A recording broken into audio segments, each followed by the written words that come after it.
Welcome to Scorched Earth and a general reading for the sign of Gemini, Sun, Moon or Ascendant for Taurus season, the month of May, whatever your timing paradigm is right now. We're here for it. I hope you're well. I'm using the 777 tarot for you today. That's my Bulgarian deck. So just before we begin, if the reading resonates with you and you would like to go a little deeper, there will be extendeds that you can access at the end via the description, the links in the description box below. The link that takes you to Selfie will give you the opportunity to purchase the one-off extended. But if you want a little more than that, you could think about coming over to join my private community, which is the Order of the Phoenix over on the Circle platform. There you get access to all of the extended for all of the signs, all of the extendeds for all of the signs, the monthly ones, but also access to the monthly energy readings that I do that are not short. Not really very concise with those. Plus an opportunity to come participate in the Deccan Walk, which is proving to be life-changing. I don't think I'm overstating that for the people who are participating in it. And if you join at the higher tier, you can come participate in the live classes that we run over there and get access to the all the recordings of all the previous classes that we've done as well. So if that sounds like it might be of interest to you, you know what to do with that link. Let's flip the camera around and just have a little discussion about what we're going to do here today. So we're going to start, as we have done for the last few months, with the most important question that you can ask yourself in 2026, and that is quite literally, where am I right now? Not what terrible things do I see coming over the horizon, what am I catastrophizing about, what am I afraid might happen, just simply a statement of where you are, right? Reach your hands out, touch around, where are you in time and space? And then from there, inspired somewhat, I think, by the Deccan Walk itself, which is obviously we've been working through Taurus 1, 2 and 3. We're currently in Taurus 3. And these are represented by the tarot cards, the 5, 6 and 7 of Pentacles. And the 5 of Pentacles are often described as a card that deals with lack or a fear of lack. And it's the fear part that we're really honing in on for these readings at the moment. And that best expressed by, if nothing changed about the trajectory that you're on and the things that you're doing right now, where would you be in 5 years' time? Is it palpably different from where you are now?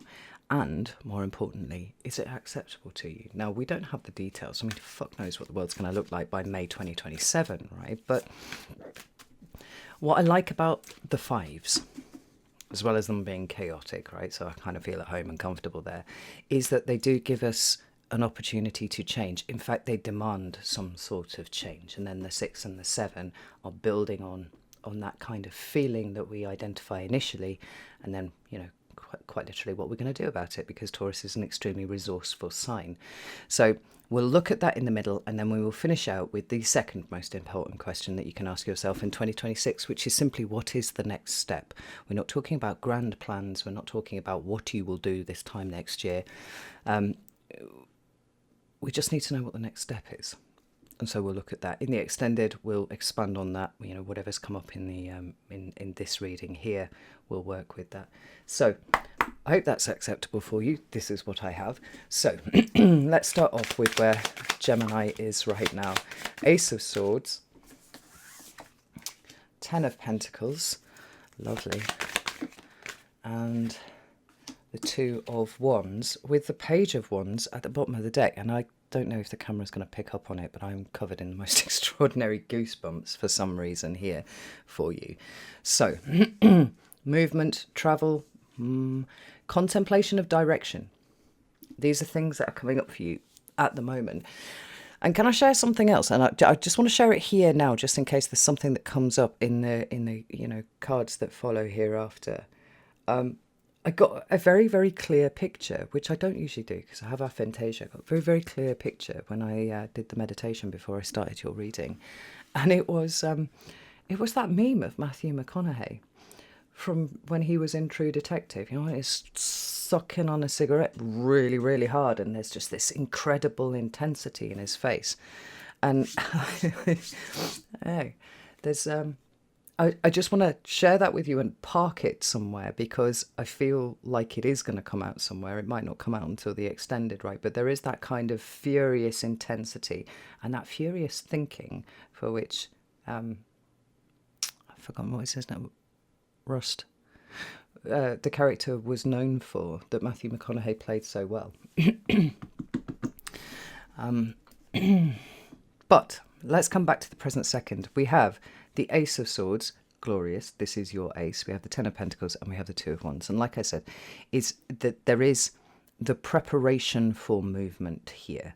Now, whether or not the preparation for movement is specifically oriented around this Two of Wands here, and then what we understand from that, which is, which direction are we going to go in? We are standing at somewhat of a crossroads.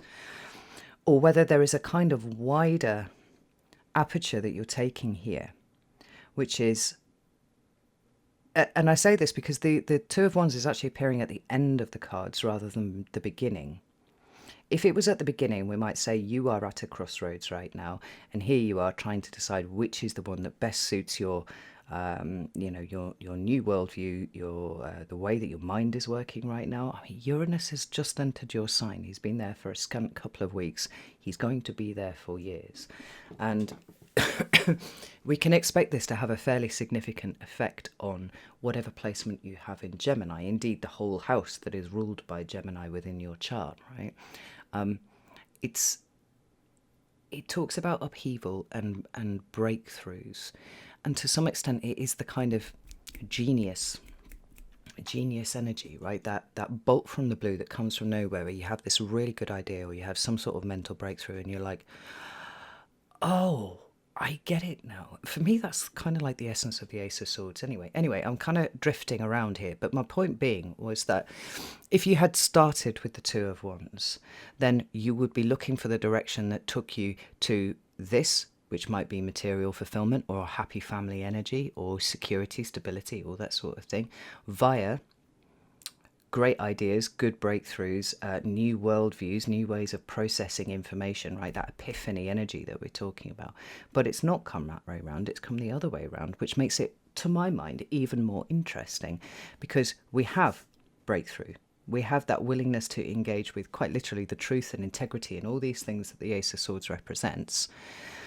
And then we have the stability and the security of something. Now, again, because it's the Ten of Pentacles, we have to sit with the idea that there is something ending about the paradigm that you are in, but it doesn't have to be painful.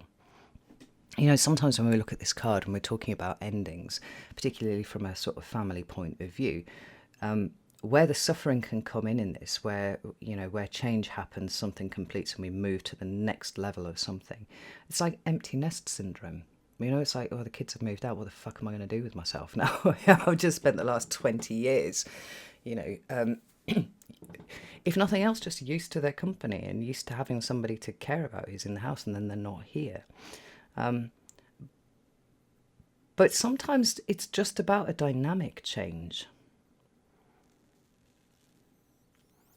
It doesn't have to be an ending as in a full stop. It's shifted, it's turned into something else. Now, for some of you, it might be ideas that you've got about how to create your own security and stability, whether that is family-based or whether it is material-based, because it is Pentacles, so money and assets and stuff will come into it, possibly for some people. But there's a sense of having these things right now and arriving at this place. And like I said, this Page of Wands seems to have a broader aperture than simply, okay, well, I'm getting ready to make a decision and I'm off and I'm going to go and do a thing. It's like there's something about this time here and whatever you're doing right now, Gemini, that has the feeling like something's coming to an end and something new is beginning, right? You know the new is beginning. You are aware that something has to close by definition off the back of it. And in amongst all of that, what is in front of you is the navigation of not, I think, huge crossroads, but little adjustments. And I don't know why the Two of Wands is showing up like that, but it feels like little adjustment, little tweaks here, there and everywhere. This is not a life-changing situation that you have to engage with. And maybe that's because of your adaptability, Gemini. That's possibly part of it. But this Page of Wands is like, no, I'm going now. I'm off. I'm on this journey. Let's have a little look and see what this Two of Wands has to say. Page of Swords. which I have to say I really, really enjoy. The Page of Swords coming up with the Ace of Swords there. Two of Swords on its side, Three of Wands on its side. Oh. Maybe the paradigm that's ending with the Ten of Pentacles is not anything nearly as precise as, I don't know, empty nest syndrome because the kids have moved out, or something, along those kind of lines. It's the tolerance for ambiguity that you're showing up right now with. So it's like, I don't need the stability and security of knowing exactly where I'm going or what I am doing. You notice we're taking one thing at a time here. We've got swords aplenty. But they seem to be indicating to me the presence of a very open mind. We're not funneled down on one outcome being the only one that works for you. Right? The reason that I like the Page of Swords and the Ace of Swords together is they both have a degree of novelty about them. They both indicate the beginning of something new. The Page is the beginning card in the court hierarchy, so we've got a beginning stage of something there. But the Ace of Swords is that big breakthrough, can't see the world the same way once we've really engaged with that. And it is the beginning point of a whole new way of thinking, as represented by the whole cycle of the Suit of Swords thereafter, right? But the Page of Swords scaffolds onto what we already know. So we've got big breakthrough, understanding of security, stability, all that kind of thing. And then these little micro adjustments that come from you having a lot of faith in yourself right now, that whatever shows up, it's going to be pretty exciting, which is, I love this, Gemini. Like there's a real readiness for the excitement of it all. But also that you'll be able to adapt and adjust to whatever it is that comes along. But again, Two Swords on its side and the Three of Wands on its side here with the Star at the bottom of the deck. It's like, I don't know where this is going to end up. I don't. But I'm willing to follow a star. I'm willing to follow something that may guide me, that doesn't have an overt material expression such that other people would look at it and see themselves guided in the same way. I said that Page of Wands feels very wide. And so with the kind of ambiguity that I'm talking about here, with not really knowing how things are going to pan out, not really knowing where you're going, not really doing anything other than moving in a state of trust of self.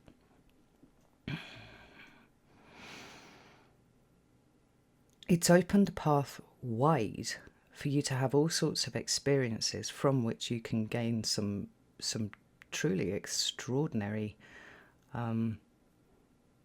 extra information, right? When Gemini loves information. The star is Aquarius. And as you will know, we have Pluto currently sitting in the sign of Aquarius. He's going to be there for a good 20 years, right? Well, till about 2040 or thereabouts. But Uranus in your sign and Pluto in Aquarius are talking to each other by aspect for the next couple of years. There is a big open conversation. So it's not just where Gemini is in your chart that you can expect all of these breakthroughs. For example, if you were like a Gemini ascendant, right, or this is happening in your first house. But it's also speaking to whatever house is ruled by Aquarius. And these two outer planets are kind of geeing each other up over the next few years. There's something very clean about the way you're showing up here, Gemini, and extremely unencumbered by baggage, which I think is really, really cool. I mean, we see it quite literally here in the star, when she's butt naked, right? It's very balanced, it's very grounded, it's very present.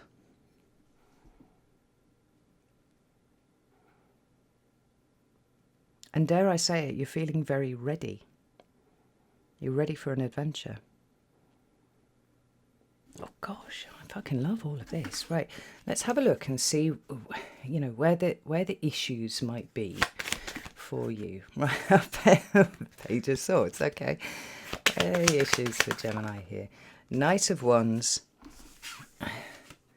Nine of Swords, and the World. That's interesting because it doesn't seem to be terribly personally directed. Although you might say so with the nine of swords, right? That's a Gemini card right here. Now, one of the things that I find really extraordinary about Geminis is your ability to process information so fucking fast that you can discover, I think, the underlying pattern in the chaos a lot quicker than most. There is the downside to that, which is sometimes you can tie yourself up in knots with the amount of information that you're trying to process, right?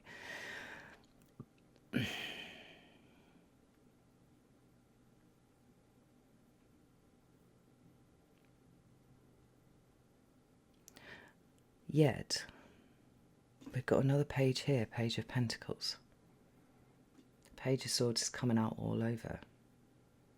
We've got the Page of Wands as well. I mean, the only one that's missing is the Page of Cups, and honestly, I don't see really where you need that right now, right? There's such a level of fundamental openness that it's not that we have to, work on you feeling or processing emotionally any of this kind of stuff. Like everything's you're just ready for the experience, right?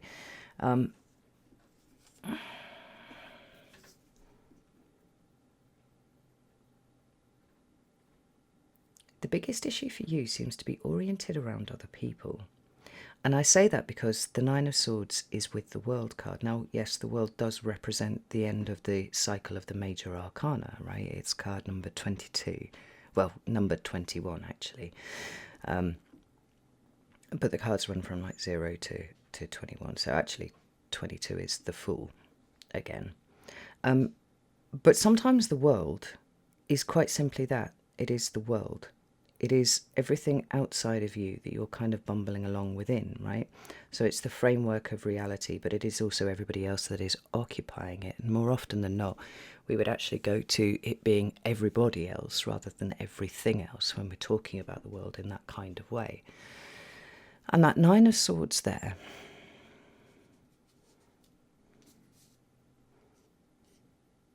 although it's a Gemini card,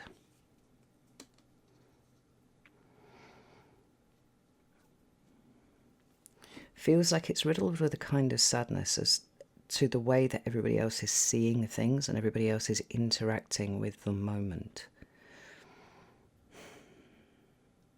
Because you're here and you're so fired up and ready for adventure, and I have to say, so absolutely, resoundingly positive right now, Gemini,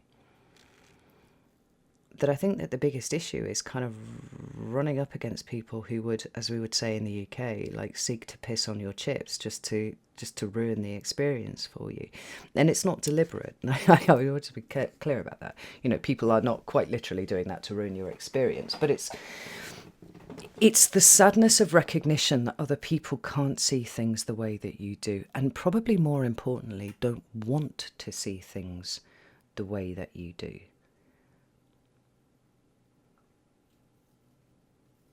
And I mean, if you have anybody around you who does see the world a little more like you see it than anyone else, I would treasure those people, because they seem to be few and far between.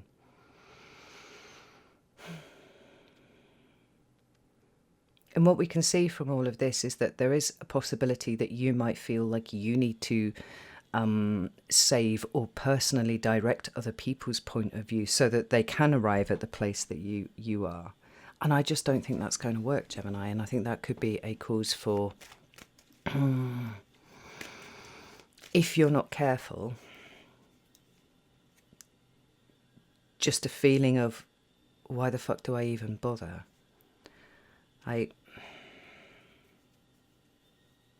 There's an openness to your mind that isn't present in a lot of other people's minds, right? So this is glorious for you, but it's also problematic in your relationships with other people, your interactions with other people. And then we've got the Knight of Wands here, but everything could be so much fun. Everything could be so glorious. Like, look at me, I'm literally moving along in life. We went from that very broad scope Page of Wands to now the Knight of Wands. So it's not just the preparation for the big journey, I'm actually engaged with it now. And then we're hitting this brick wall of literally everybody else. Let's get some clarifiers and see what this is. Nine of Swords. Seven of Pentacles underworld. I mean, I'm going to take that as confirmation for what I said there. Seven of Pentacles is everybody else sort of, yeah, being very fixed and rigid about the way that they see things and failing to notice how many opportunities there are for change. Now, I think this is going to act as a bit of a drag on you if you let it, Gemini, and it's really important that you don't let it, because because you're a force when you are being you.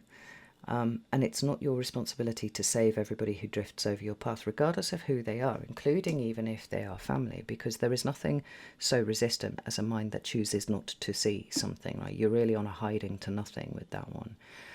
So then the deeper level of the problem here for you in these cards is the degree to which you allow other people's perspectives to almost start to come in and corrupt your own. Because it is exceedingly possible that that may happen if you are not careful. With so much new energy around you, and it is really new. I mean, that Ace of Swords is a really powerful start for you, but also, you know, all the pages that we've got here, right? It's taking something that you already have and expanding it rapidly. And you understand innately the power of your attention on something, and it seems like you're running up against people who don't, who keep collapsing. I used the phrase learned helplessness in another video recently, and I don't know if it was for a sign or whether it was one of the weekly energy readings, but it sort of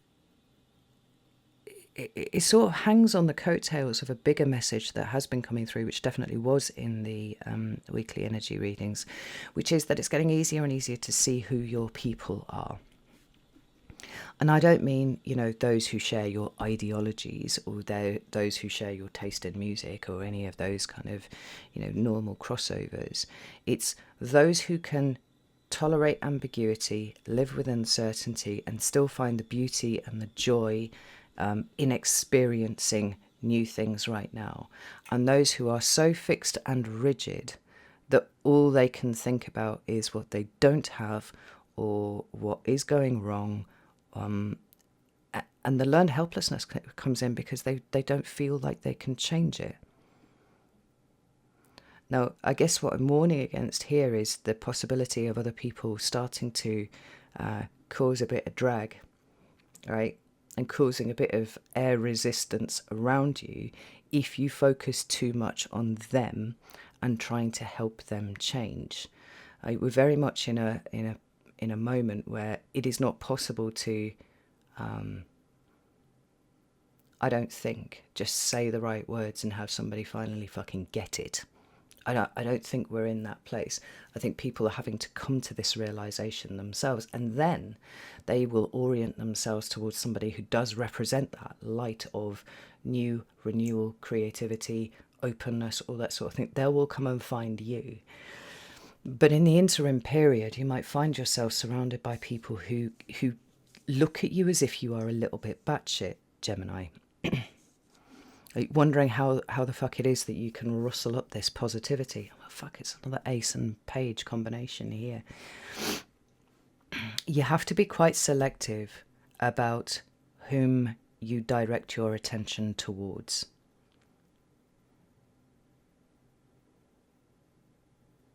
Because what you don't want to do during this time is flog a dead horse and wear yourself out. It's keeping yourself as light as possible, which means that, you know, when you spot somebody with that very rigid, very problematic worldview that is just like everything's shit and and I'm just sat here suffering and everybody should come save me. This is a time where you actually have to put a bit of distance between them and you.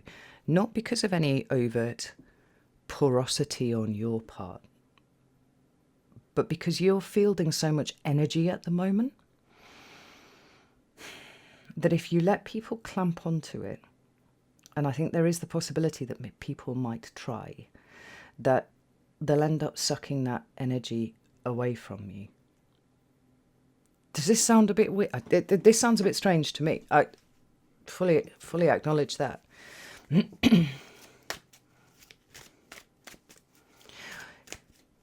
It's like there will be a time when your words carry some weight that do allow a kind of, as I put it to Taurus, like this Uranian charge to come forth from you energetically and wake something up in people.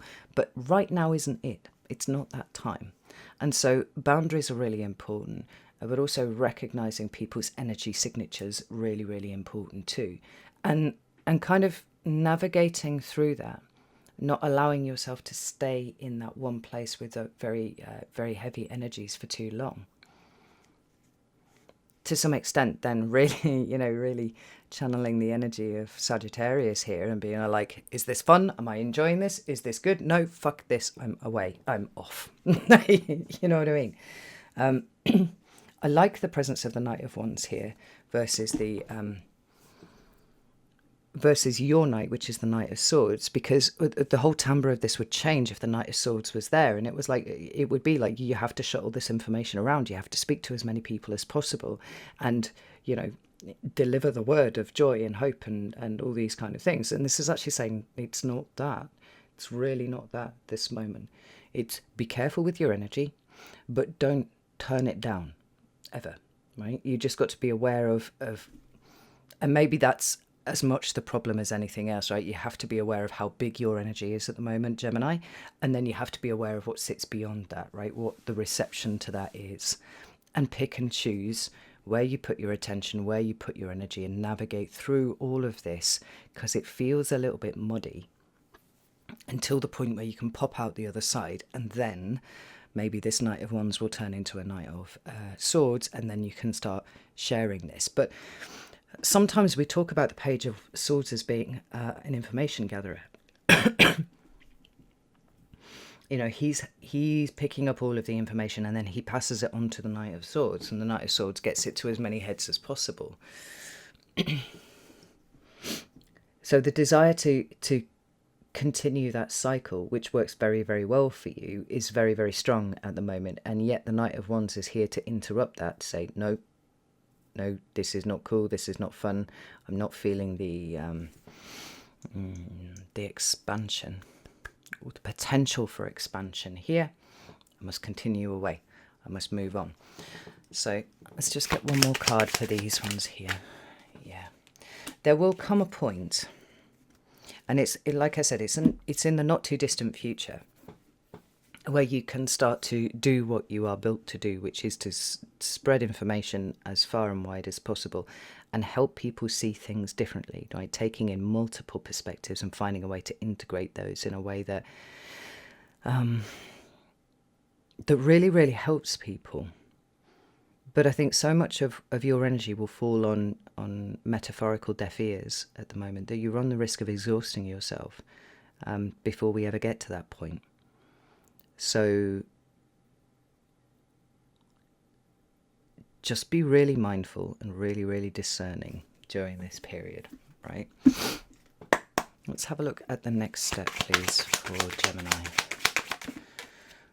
Wir haben the Queen of Pentacles, the Three of Pentacles, and the Four of Wands, with the Queen of Wands now at the bottom of the deck. This is interesting because it takes it off the idea of airy energy and the exchange of ideas and all this kind of thing, and it's actually rooting this into something more fundamental and maybe a little more practical initially. Now, again, I want to make it clear that I'm not saying that you should close your mouth and not say anything, Gemini. That's not what this is about at all. But recognise that there are some people who are going to be open to the way that you see things and the way that you do things, renewed and refreshed as this seems to be. And there will be many others who don't at the moment. Potential for that to change in the future is always there, but it isn't there at the moment. So the Queen of Pentacles and the Three of Pentacles is like, look for practical ways to continue to keep connections going without devoting too much of your air energy to them. Right? Queen of Pentacles is Capricorn energy. It's incredibly resourceful, but it understands the value of teamwork and working together. Because, I mean, some of what I've said here might be mistranslated as avoid people, and that's not what I'm saying at all. I'm saying recognise that you are a big, crackly a ball of electricity at the moment, it feels to me. And some people are going to love that and some people are not going to love that. And there is a depressive quality to spending time with people who can't see things the way that you do at the moment. But that's not to say to completely cast those relationships off. It's like find a different way to engage in what is valuable with them that has a practical component to it. Because we have got cards of teamwork and cooperation and collaboration. We're fundamentally pentacle based. Now, this is not outside of your wheelhouse because we've seen the Page of Pentacles, the Ace of Pentacles. You can do this. But it's like, be aware of the levels of awareness and pitch yourself accordingly to where you pick up somebody is at. Because it's not your job to change anything just yet, right? So focus on showing up in a way that people can appreciate, whilst also guarding your energy, but also with the recognition that that Queen of Wands and Four of Wands, that there are many ways to skin a cat, Gemini, and I have no idea where that came from, but this is what we're talking about here. There are many ways to skin a cat, and the way that you would like to do it isn't necessarily the way that will really break through to people just yet. There is something here about keeping as many relationships intact as possible, without becoming overwhelming at any of them. Right? Pick and choose the way that you show up, and you can do that. You can do that very well. But maybe limit the amount of time that you spend with people who are working on denser elemental levels than you are, right? Show up, be helpful, do the thing, smile, on to the next thing. Very Knight of Wands. And recognize that there is something patiently allow yourself to have something develop slowly here. Whilst also, when you see the people who are crackling like you, like, that's where you can share whatever new things, whatever it is that's showing up for you. This is really curious, Gemini. And I wonder if we might see this kick up to the next level in Gemini season. It's entirely possible. Because I think we will get a Mercury-Uranus conjunction, I think. If I remember rightly. At some point in Gemini season. And it could well be that that is the wake-up point for a lot of people, right? That's where the bolts of lightning start bouncing from head to head to head, and that will light you up like a Christmas tree, but we're not there yet. I think, if I recall correctly, Mercury is in Taurus at the moment, Mars is in Taurus at the moment. These are very slow-moving energies. They're very densely vibrating energies. They ain't ready for the electricity yet, Gemini. So just be aware of that and guard your own health, mentally, spiritually, emotionally, and otherwise, in the meantime, while you are waiting, you know? Okay. I think I'm going to leave it here and I'm going to go over to the extend and we're going to dig into all of this a little bit more. So if you'd like to join me over there, you're very welcome to do so. Like I said, the links are in the description box below. If not, no shade, that's your deal. Yeah. I feel like there's something tantalizingly close here, and I think maybe you feel it as well, and that's why we've got to just exert a little bit of discipline over ourselves so as to not explode early. Do you know what I mean? All right, I'll leave it here. Know that I love you all very, very much, and I'll see you soon.